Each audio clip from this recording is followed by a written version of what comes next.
arts instructor with a formidable reputation. Just weeks before his death, Lee was sparring with men half his age. For someone who was so fit and healthy to be a victim of this disease, it was shocking to me. Even when he first went in, I thought he would, at least in the initial stages, I thought he'd recover. There was no reason or no underlying health condition. Younger son Aidan, also a martial arts instructor, carrying his father's mantle. Just to give you some context at the start, there was only him and one other person in the ITU ward, and then towards the end, a week before he passed, there was 21. And at that point, they had said no more visitors. So from that point up until he passed, I couldn't see him. Besides being a deeply personal tragedy for family and friends, Lee's death adds to the growing list of fatalities amongst people of colour. British health authorities have launched an urgent inquiry into the apparent disparity between races. Latest figures show that Black, Asian and minority ethnic Britons are 2.5 times more likely to die from the virus than whites. 40% of all doctors, 20% of all nurses are from those backgrounds. Organisations representing surgeons and nurses have urged Britain's National Health Service to withdraw them from frontline duties.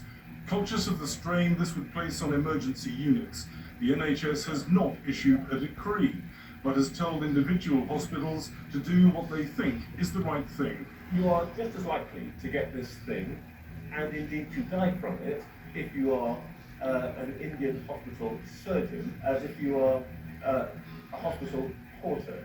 Veteran racial equality advocate Trevor Phillips is a leading member of the inquiry team, asking questions such as, why are those with Caribbean heritage most at risk? Caribbean Britons are way older than the average, so we think age is part of it. And the other thing which we think is probably very significant here is occupation. The groups who work in customer-facing occupations, like people who work in public transport systems or retail, are probably more vulnerable.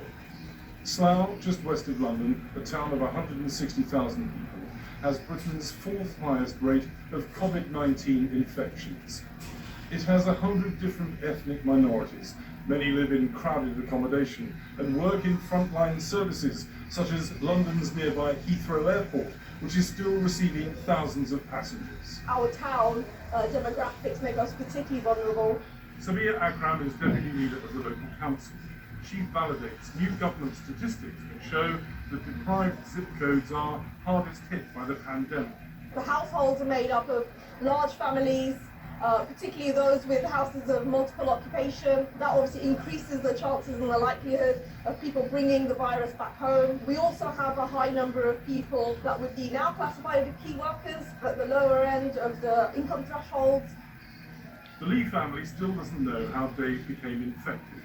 Before the funeral, they opened their hearts to us to show the humanity behind the faceless statistics of death. Elder son Ryan only managed to talk to his father on the phone. Once or twice. Just before he had lost his voice due to the virus. So yeah, just before that, it was a very brief conversation. It sounded like things were moving quite quickly on the ground in the hospital. So it was a very, very brief chat, unfortunately. Were you able to say goodbye? No. I seriously thought he'd make it out, so it didn't cross my mind to even say such a thing. By the time Aidan reached the hospital to say goodbye, it was too late. He was already cold to touch. I spent some time there just trying to make the most of seeing him one last time. I guess one thing that allowed me to have some form of peace was that he was restful, he looked calm, he looked in peace, and he didn't look as in distress as he was before when I used to see him when he was intubated and on the ventilator. Rukshi and Dave married in Sri Lanka. This was his second marriage. How do you want people to remember Dave? He's a good husband to me. He looks after me so well. And he loved the Lord. Those are the memories that I will have.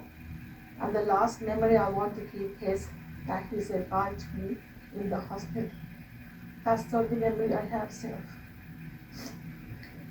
As a kickboxing trainer, Lee propelled some to national and world titles, mentored others away from crime, and empowered young women in deprived neighbourhoods, among them Sabia Akram. For me, it's about building my resilience, really being confident as a woman, breaking glass ceilings, reaching for the stars. He always made us believe that actually anything was possible. He says if we confess, Dave Lee's pastoral work in an evangelical church cemented his legacy as a role model and a keystone of modern Britain. as parents, we make many promises to our children.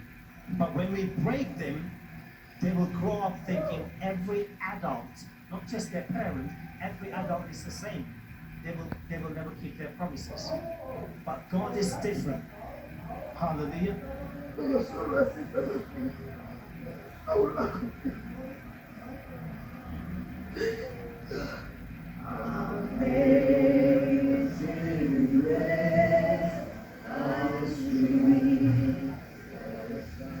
I really love you. Rest of my life, I promise you. That's the promise I give you. I will live for you. With all your memories, I will live. Dave Lee, born Sri Lanka, December 1958, died Wexham Park Hospital, April 2020. One British life among more than 32,000 and rising. For the PBS NewsHour, I'm Malcolm Brabant in Slough.